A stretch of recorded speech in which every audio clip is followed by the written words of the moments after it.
How's it going, everyone? It has been a good second since I've recorded a vlog, and this week I just wanted to kick it back off by sharing a little bit about the weekend that I just had. I was in Las Vegas for a physical therapy conference, allowing me to get all my continuing education credits so I can keep doing what I do and not have my license get expired. So it was a very good experience in many ways. A few of the things that I thought were the most cool, right here, this guy, his name is Scott Bowman. I'm sorry, Scott Hamilton. I don't know if any of you guys remember Scott Hamilton from the 1980s male figure skating era, but this is the dude. And yes, he's approximately, I would say, I don't know, mid 5 feet ish, level guy, who has a story about how when he was raised, he was adopted, and he was undersized, obviously, made fun of a lot, and the one thing that he was sick.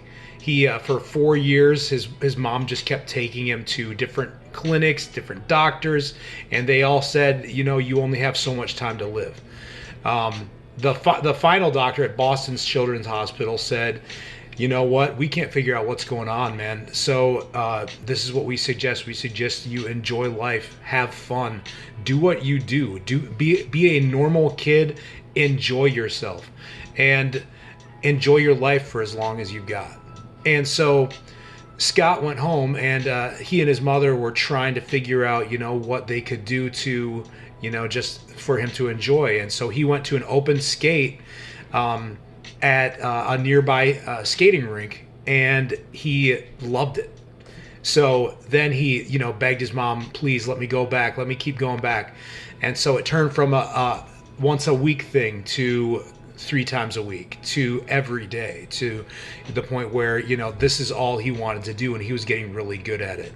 And eventually, the thing that they didn't know what was wrong with him, that came to light down the line, but he didn't understand what it was all about. But in the middle of it, he decided, in the midst of all of the turmoil and the, why is this happening to me? He always made the decision. He says in his book, and he spoke at this conference saying, it's always about a choice. You always have a choice to decide how you want to live your life and how you want to feel about it. Are you going to get up? Are you going to move forward? Are you going to be the best that you can be? Are you going to handle this in a matter of, looking at life as it's a tragedy, or are you going to look at it as like it's a challenge? And so he always took it as a challenge, and he moved forward, and eventually got to where he was on the men's United States figure skating team, and he won a gold medal because of it. By the time that I saw him, he's 51 years old, and he had just recently got back out on the ice and practiced.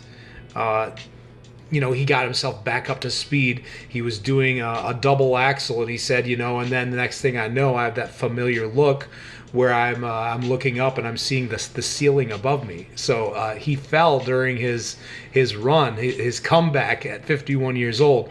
But then he finished the rest of the run off by getting back up, got back on his feet, and he had never done a backflip before in front of anyone. And at 51 years old, he finished off his routine with a backflip. And the people asked him, a reporter came up and asked him afterwards, so basically like, you fell, how do you feel about that? And he was like, I didn't really think about it. He's like, all that I thought about was how the crowd was cheering for me, and that they were there for me, and that I was able to be there with them. So he took it in a way where he was able to look at it and make the most of it. Very inspirational. The next day, there's a guy who, when he was 19 years old, he was a freshman in college. He wakes up one morning, and he's laying on the front lawn of his fraternity house property, looking up and looking around and realizing he can't move his legs or his arms. and he starts freaking out and wondering what in the world is going on. He finds out later that he basically fell from the third-story window, broke his back and his neck. He did not disclose how that happened, whatever reason it was, whether he was, a college kid and got drunk, or, horseplay out on the roof, who knows. But he doesn't remember it. He just knows that it happened. And he was just obviously devastated at first. He said the first thing that he thought about was this, and he shows on the background screen, he had a PowerPoint presentation, and he put up a bunch of pictures of himself doing things with his legs, being active. And he said, this is what I thought about, and I just realized, these things are all gone. That's all I could think about. He went on to help create a line of shoes that would allow somebody that does not have use of their hands, full use of their hands, to put shoes on their feet themselves. And it was a clothing line that he called Billy. This is his card right here. This is actually one of the people that works for him. Let me see if you guys can see this. There you go. That's one of his spokespeople right there, but that's his logo. So he took what was a disadvantage and a clear, roadblock, major roadblock in life, like a tragic accident type of a thing. And he said, I'm going to figure this out. And so he went and he created this line of shoes, and he faced some trials, he faced some setbacks, but then he eventually got connected with the right people, and his stuff is now nationwide in all kinds of department stores across the country. So he did not give up. He persevered. And the thing that stood out to me the most about what he said was he was talking with his mom. This is shortly after the accident happened. And he just said to her, he's like, you know what? If I can never walk again, life just isn't worth living. And he just explained how much that crushed his mom to hear him say that. And, it got me thinking about how we all have that one thing. We've got that one thing that we've got in our lives where we're saying, you know what? If this is going to be this way, if X is going to continue happening, then I can't be happy. Life isn't worth living, essentially.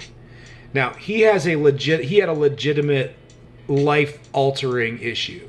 Most of us, it's something completely minor in comparison to that. But we still almost stand up for that thing just as fiercely. That one thing that we're saying that we have to have figured out or fixed or removed or changed in order for ourselves to be happy.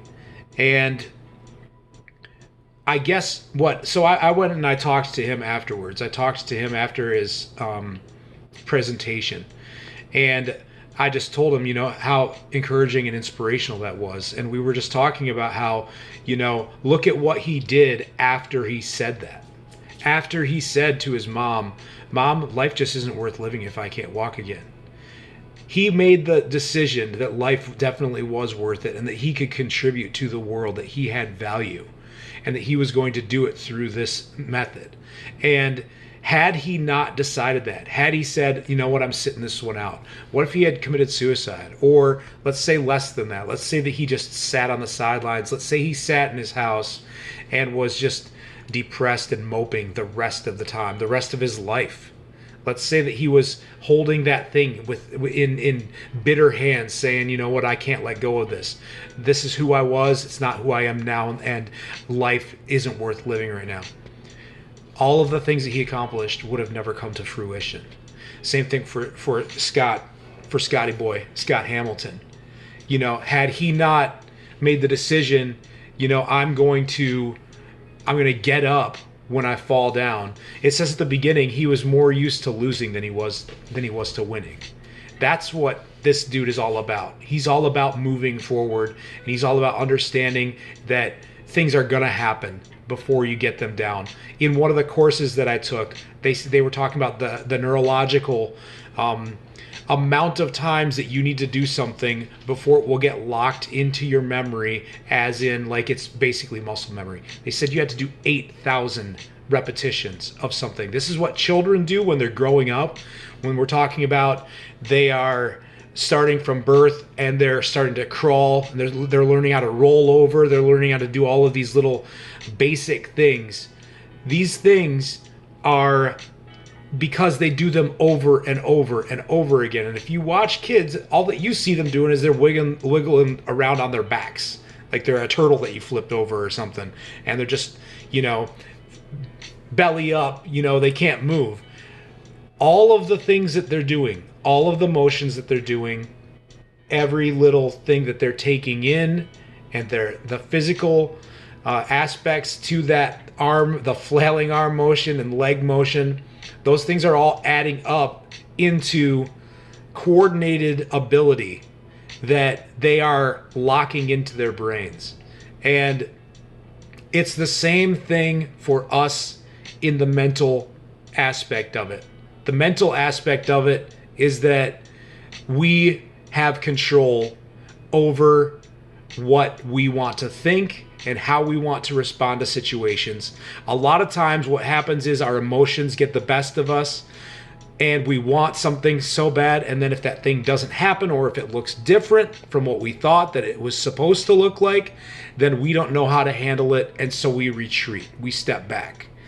Scott Hamilton would say, keep moving forward. And as I've been doing this thing, as I've been practicing positive thinking, I've been realizing that my mindset that has been for the previous number of years up till maybe a couple years ago, I would say for a solid 4 or 5 years, was in the gutter as far as depressing thoughts about myself, self-deprecation, shame, pity, and bitterness, anger. A lot of these things that are clearly, if you ask anyone, they would agree, negative energy. I'm sending these signals through my body on a regular basis, and I'm feeling these things manifest in me, and I'm starting to get really good at noticing when I'm getting angry, and then I ride it, or when I'm getting depressed, and then I ride it, or when I'm feeling useless or lonely, and then I identify with it and I ride that feeling. I ride that feeling it can be for days, it could be for weeks, it could be for months. These things, because they feel real, because they are real in your own mind, because you've generated them based off of how does it feel when you really believe that you're no good, that you're useless. That stuff has a real feeling to it when you really believe it. And it's not a fun feeling. But once you start to generate that feeling for yourself, you don't even need to think anything anymore, because that feeling is there. And that feeling starts doing the opposite. It starts inspiring thoughts inside of you now that correspond with that feeling, explaining why you feel so crappy about yourself. So it's a vicious cycle. The way that I broke free from it was I said, I want something more for my life. This is not what I really want. What I really want is to be happy. What I want is to be joyful. I'd been there before. Anybody that knew me in my teens and my 20s, they knew that I was happy, that I was joyful, that I was enjoying myself, making the most of life, whatever it is. I mean, when I was in my band, I'm living with 4 guys in an apartment. We're paying $325 a month, and there's a reason for it, that we're paying that much when we come home from a tour and our entire ceiling is caved in from water damage. We take it in stride. We had a great time with it anyways. You know what? We didn't have heat for 4 winters. We would gather around a kerosene heater in one room and drape blankets and put our hands in gloves, and still had to put them in front of the kerosene heater to try to get a little warm. We took it in stride. That's what it's all about. It's all about just living life and enjoying yourself. And so I decided I want that back. That's who I'm gonna be. And the interesting thing while I was on this trip, I'm going to end it with this story. So after the session Thursday night, there was a therapy company there, and they were giving out these cards, these business cards that were good for one free drink at this bar that was just down the road from where the therapy convention was. So this is Vegas. So of course I go out the door. I'm like, I'm going. I have friends in Vegas, but I went by myself. So I did meet up with some of my friends throughout the week and had a great time with them. And I love the people there that are there. So shout out to the Percivals, they rule. And anyways, I'm on my way to this bar that's down the road. I saddle up, pull up a chair there, and there is this bartender there that was just smoking hot. Super hot. And so bartenders, they know that if they're going to make their money, they're going to make it by making you feel important, making you feel sexy, making you feel special, and acting like they're really interested in you. That's what they do. It doesn't mean anything. But anyways, we're talking, we're hanging out. I'm just having a good time. She tells me that after she's off, she's going to this music showcase thing. Featuring rhythm and blues showcase at this other casino. I'm like, all right, well, I'll go to that. So she sends me an invite. I go, and I invited along some of the other therapy people to go with me. So ended up being me and one other person, but we went there, and this is just a little insight into the formerly negative mindset that I